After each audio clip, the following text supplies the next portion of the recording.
Hello.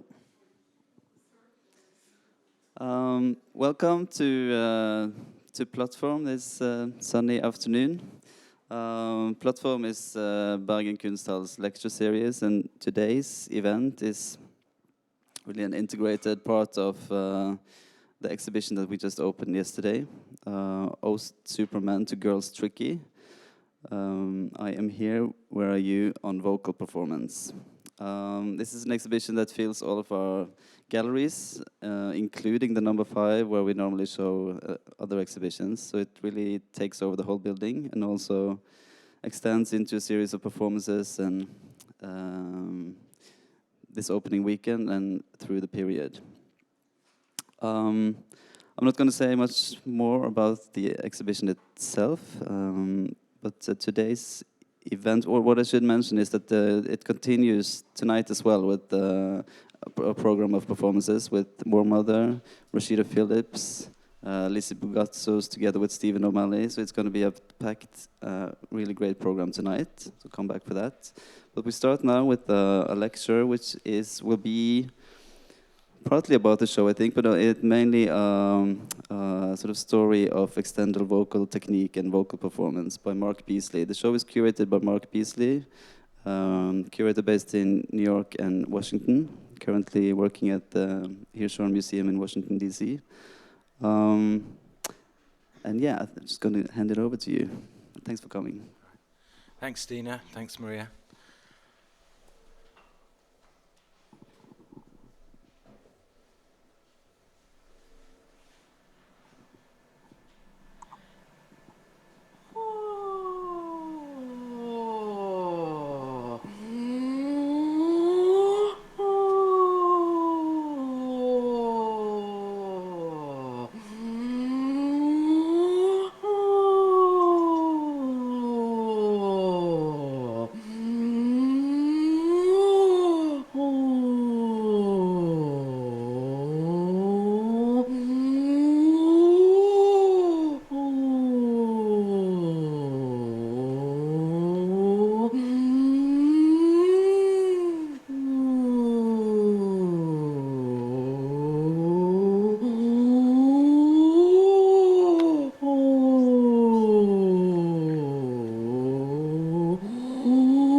Further adventures of Superman to Girls Tricky. I am here, where are you? Remix for Bergen Kunsthall.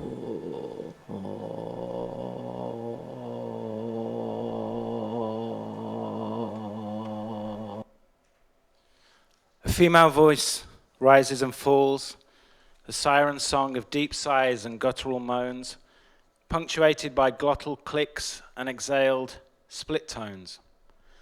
A wave of sound that never pauses for breath.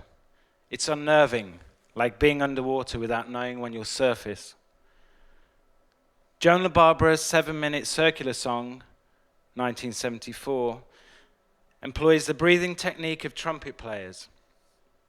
It rides on what she refers to as the crack of the voice, that catch and crackle in the throat which is sometimes experienced on waking from fitful sleep. A pioneering work of extended vocal technique, EVT, circular song appears on LaBarbera's seminal Voices the Original Instrument, 1976.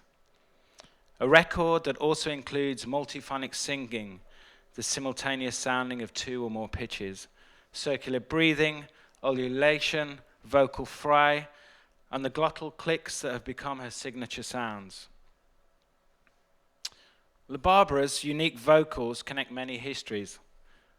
While touring Europe in the 1960s with composers Philip Glass and Steve Reich, and performing predominantly in galleries in those early days, Glass and Reich's unmusical music found favor in art spaces rather than the concert hall.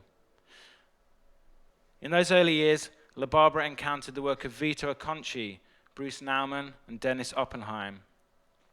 Reneging on her claustrophobic early training as an opera singer, she looked instead to adopt the mechanics of process-based art and minimal composition in order to develop the voice as a solo and multifaceted instrument. It was a synthesis of effects that drew upon the natural sounds of popular soprano Kathy Barbarian, gasping, coughing, laughing, the scat singing of Ella Fitzgerald, Mel Torme's Velvet Fog, and the teachings of her mentor and collaborator John Cage. Her virtuosic understanding of the voice saw her premiere a number of landmark compositions that included vocal parts written for her, such as Reich's Drumming, 1970, Glass and Robert Wilson's Einstein on the Beach, 1976, and the title role in Robert Ashley's tetralogy, Nell, Eleanor's Idea, from 1985. Synthesis of sound, image, and movement has also been key for pioneer vocalist and composer Meredith Monk, who for many years has used the voice as glossolalic material, an expressive form bubbling up from within that connects ancient and modern oral folk culture. Hailing from New York, Monk's vocal ensemble was formed in 1978 and produced a series of groundbreaking choral works that connect her signature abstract singing language with bodily movement. In Dolman Music from 1980, 6 singers respond to the bowing of the cello as the arm moves across strings to the breath, rising and falling, creating a mesmeric call and response between performers. In Turtle Dreams from 1983, minimal vocal phrasing moves from piercing siren call to childlike syncopated moan. Monk's sound is one of playful engagement with the rhythmic structure of the voice, exploring how, as material, it connects performers to each other and also to the audience, or as she calls it, the congregation. Extended vocal technique, also known as extra-normal vocals, is the study and categorization of unique singing techniques. In short, odd mouth sounds. As I write, my 4-month-old son is serenading me with a series of outlandish fluting squeals and low, raspy sounds. These strange, bubbling social noises are his first attempts to be understood. They're also temporary. Now he can speak pretty well. Soon rules will be learned and the particularities of vocal range and language are fixed. Described by British composer Trevor Wishart as a struggle to retain what was, extended vocal technique looks to reclaim and extend the sonic peculiarities of the voice. The voice has material form.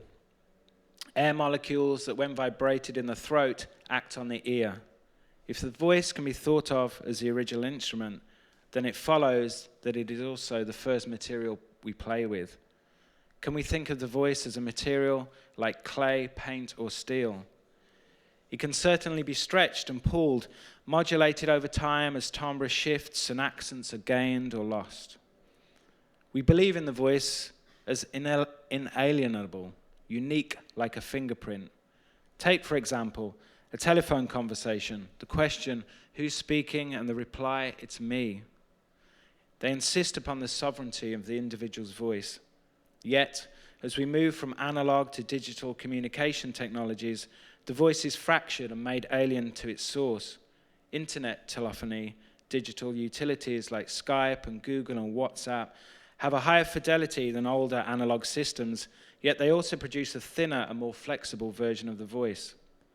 We are made increasingly aware of its elasticity as we hear a loved one's words take on a flat, metallic tone due to bad internet connection. As the software falters, the voice drifts in and out, becoming phantom-like, haunted by the media that produces it. There is no definitive list of extended vocal technique, nor for that matter much in the way of literature on the subject. Rather, it's a stand-in term that's used to track changes in vocal normalcy. It differs from place to place, and it's culturally subjective. What is considered desirable for one part of the world, in traditional Korean panzori performance, for example, singers purposely develop grooves and modules on the vocal cords. Elsewhere, this is considered a sign of bad health. Despite its appealing refusal to be fixed, there are muddied trails that suggest a past and possible future for EVT. Between song and speech, Sprechstimme, a vocal style that combines elements of both song and speech. Imagine speaking the words of a song, the lyrics or libretto, but following the rhythm and pitch of musical notation. You can hear it in Dylan's unusual dictation, Marquis Smith's laconic drawl, or Rex Harrison's pedagogic warble in My Fair Lady. The first acknowledged instance of Sprechstimme, and significantly EVT, is in the composer Schoenberg's 21-part melodrama, Pierrot le Noir. What set it apart from earlier melodrama was the preciseness of the Sprechstimme notation and the lack of improvisation on the singer's part. Speech was that was no longer solely dramatic, but instead part of the music. Metallize, liquefy, vegetalize, petrify, metallize, liquefy, vegetalize, petrify. Extended vocals are not solely the preserve of singers and composers. James Joyce's attention to the breakdown of language and his application of nonsense syllables would inspire composer Luciano Berio's first vocal work, Homage to Joyce from 1958, also performed by Kathy Berberian. Writing in 1916, futurist Marinetti called for superior forms of vocalizing that would metallize, liquefy, vegetalize, petrify, and electrify his voice, grounding it in the matter of vibrations itself.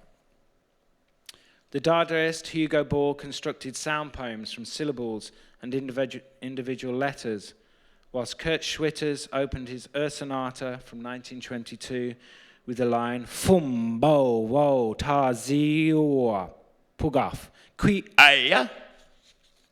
The Screamers. Long before punk and heavy metal used harsh vocals, screaming could be found in forms as diverse as the blues and experimental rock. In the 1950s, prior to the widespread use of amplification, the screams of bluesman Howlin' Wolf are legendary. The result, a practical need to be heard over the music and crowds in the dance hall. They also became visual to the rhythm, vital to the rhythm, and the declamatory power of his songs. Meanwhile, Berio's scores for Sequenza 3 for female voice includes emotional markings and suggestions for the singer's temperament, gesture, and expression that result in some unholy squeals and roars. The heady meeting of rock and roll with the avant-garde found full vent in another of New York's female pioneer singers. Mixing the teachings of primal scream therapy with Haiti, a Japanese vocal technique from kabuki theater, Yoko Ono revolutionized rock vocalizing with her Shout from the Heart on her debut album with the Yoko Ono Plastic Band.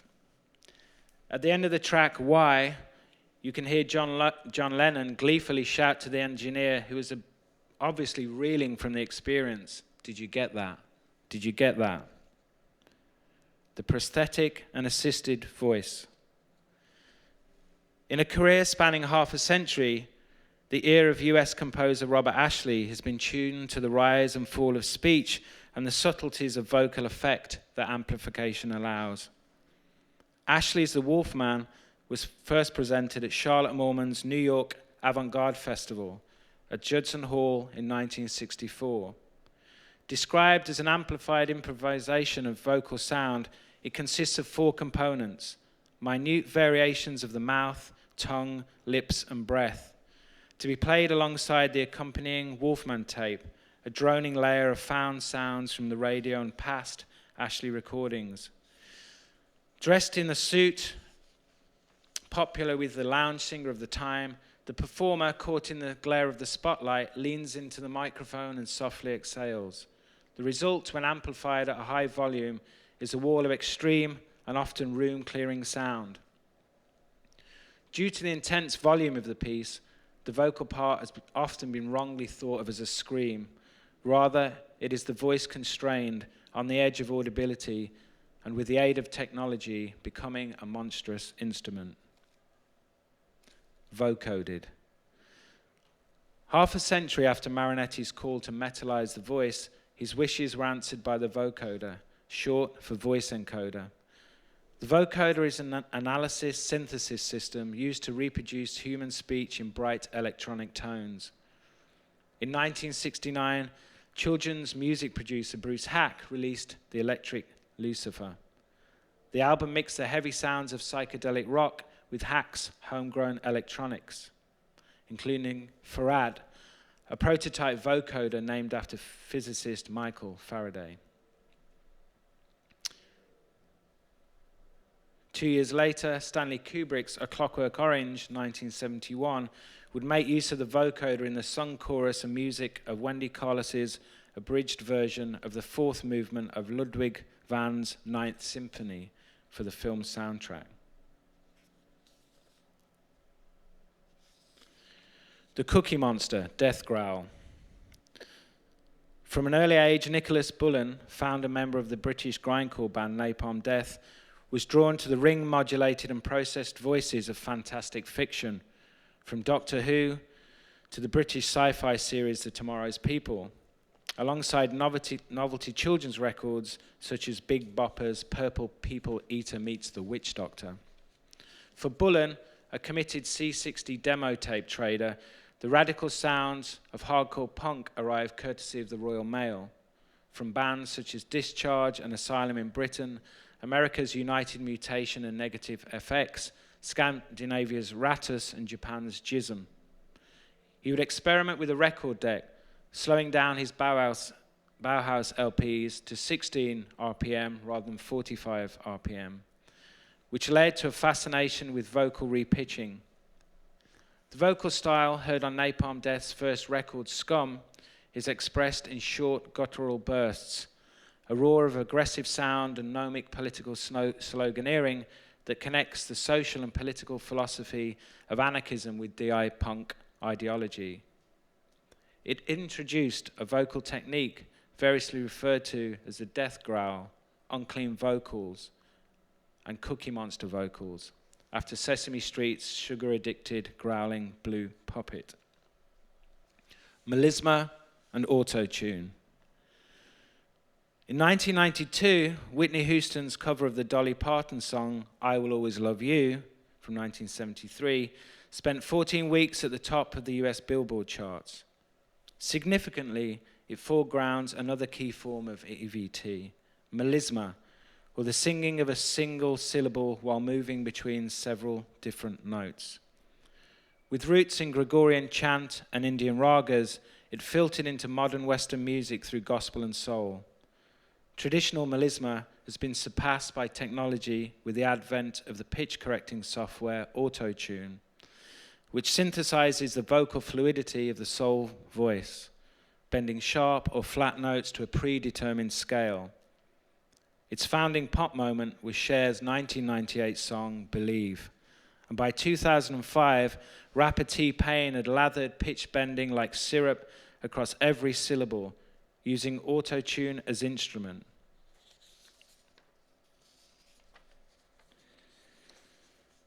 Demons, aliens, angels, zombies. Perhaps the most beguiling instance of EVT in cinema is that of Mercedes McCambridge in William Friedkin's The Exorcist from 1973. McCambridge provided the dub voice of the demonically possessed child, Reagan, played by Linda Blair. It was a voice that rasped, snarled, and growled its way into being. In order to achieve the voice, McCambridge used sleep deprivation, cigarette, egg yolks, and liquor. Cigarettes, egg yolks, liquor. Friedkin explains it was really something else. She'd just sit there in that chair looking at that screen and go, and you'd hear these things multiplied in her throat, these strange counterpoint noises, little skittering whistles and strange creaking rattles, in order to preserve the mystery of Blair. Possession. On screen, early releases of the film appeared without McCambridge's credits. We want to believe there's a devil. We don't want to believe it's staged. It was later added following a court case in which the actress stated, "All of the devilish vocality is mine, all of it, all mine." In Alien Resurrection, Sigourney Weaver's character Ripley is cloned and her DNA intertwined with the alien queen, resulting in a half-human, half-alien, half-human, half-alien child. The newborn's first and last moments before being memorably sucked out into space were voiced by La Barbara, with a terrifying mixture of alien sounds and primal human utterance. A decade earlier, La Barbara had provided the angelic voice for Emmanuel Biet in the American fantasy comedy Date with an Angel. The voice, as a material and concrete form, can be bent, can be broken, much like clay, paint, steel. It is this materialness that when utilized in performance produces powerful and often disturbing effect. The voice in performance and as recorded material moves fluidly, occupying the spaces between existing structure and the architectures of bounded genre. In short, voice overflows category. It is a binding material and a shuttling intensity that passes from body to body, from speaker to listener, from body to body, from speaker to listener. Oh Superman, I am here, where are you? Oh Superman, to Girls Tricky. Presents a series of artists that are over time, radically re-articulating vocal performance, making the familiar productively strange, to the use of emergent technologies and historic form. From the classical, they speak to their times and the prevailing social and political instances, not through palliative ornamental use of the voice, but through direct and urgent address. No boundaries recognized. The ear, unlike the eye, cannot be shuttered. It takes in all sound without prejudice. Oh Superman, ha, ha, ha. Written in the context of the 1979 Iran hostage crisis, Laurie Anderson's Oh Superman consists of a looped ha, ha, ha, ha. A backbeat to a phone conversation between a narrator and a mysterious voice, produced using an eventide harmonizer. The insistently repetitive ha is the central thrust of the song, a Greek chorus that endlessly undercuts the key text. Anderson's main vocal through line is produced using an early form of vocoder, a voice modulator originally developed in the Cold War as a spy technology and means to disguise identity. Anderson's use of the vocoder prefigures autotune, a device she has used over time to affect the pitch and speed of the voice and the perceived gender coding of her performances, switching from female to male at will. More Mother and Black Quantum Futurism. Cami Aoi, aka More Mother, is a Philadelphia-based artist, poet and community activist. Her solo project, More Mother, began in 2012, a contemporary form of protest music, part Black Girl Blues, project housing bop, and slave ship punk. Her vocals and lyrics are raw, poetic and direct, connecting the histories of Afrofuturism from the future-thinking jazz of Sun Ra, the cut-up beats and rhymes of Ramel Z, to the writing of Du Bois. Working with Black Quantum Futurism, the collective, AOR has developed an audio installation that stems from Black Quantum Futurism's DIY time travel workshops, exploring possible social and sonic futures. We can't afford the rich anymore. We can't afford the rich anymore. A founder member of New York's Gang Gang Dance and Angel Blood, artist and musician Lizzie Bugatsis, and her installation suggests the meditative range and reach of the voice. Art school trained, Bugatsis defined performance as a means to combine music, vocals, and the spoken word. A collagist and archivist at heart, her work over time draws upon the music and shrieked vocals of Yoko Ono, Karen Finley, to the subcultural history of 20th century music. Bugatsis' new work invites the viewer to kneel, to listen, to reflect. I am here, where are you? Where are you? I am here, where are you? Where are you? A founder member of UK grindcore band Napalm Death and the industrial dub of Scorn, Nick Bullen has recently developed vocal and audio works with his solo project Alienist. I am here, where are you? Returns the artist to a key moment in his youth, to the passing of a friend who committed suicide in his early teens. The installation and related film and video rejects certain forms of melancholy in favor of continued presence. You've got to sing to make the show. You've got to sing to make the show. You've got to sing to make the show. From Jen, dear Mark, this is recorded in a basement outside of Washington, D.C., in a basement in a house called Discord. Ian Mackay, once singer for punk band Minor Threat, talks of vocals here and gone.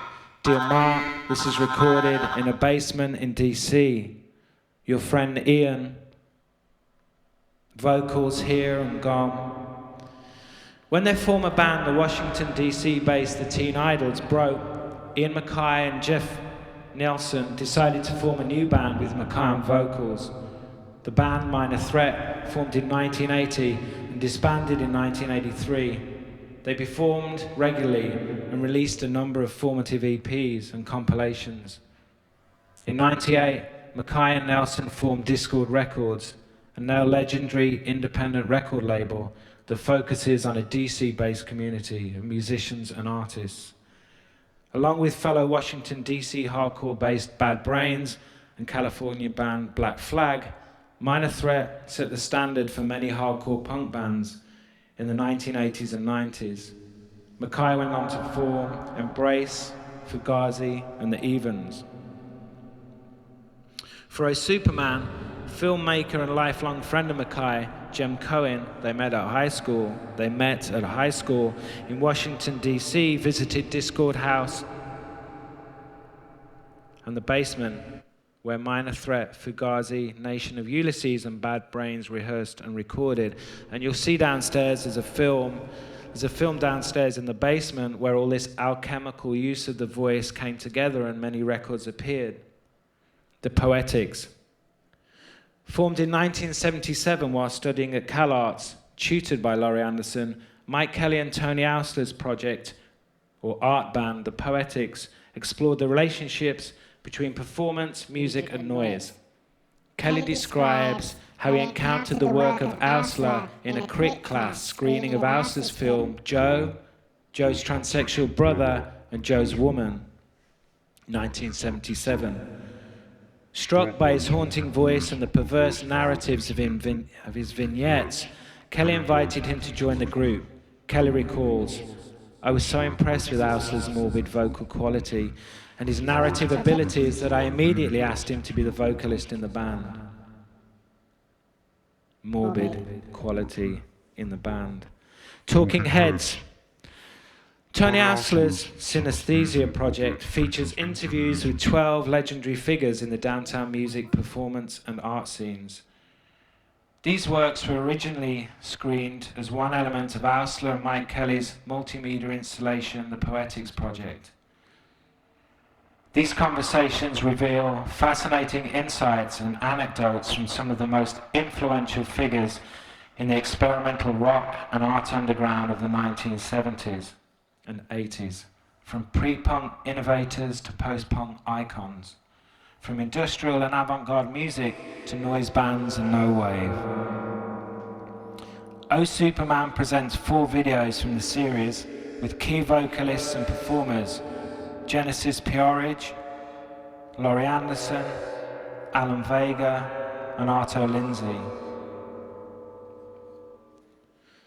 Oh Superman to Girls Tricky, I am here, where are you?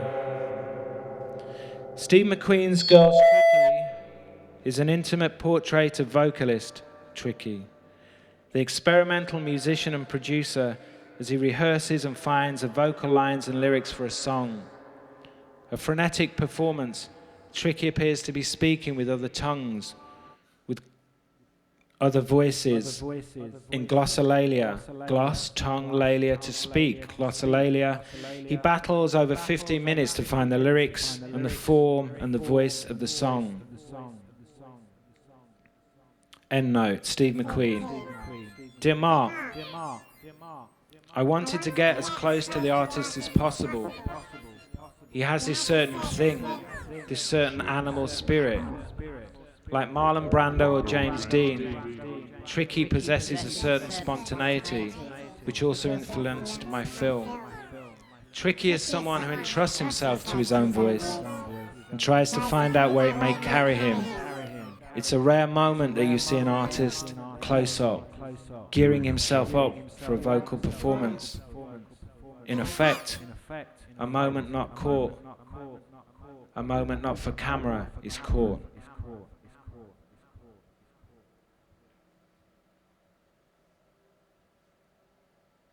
Ha, ha, ha.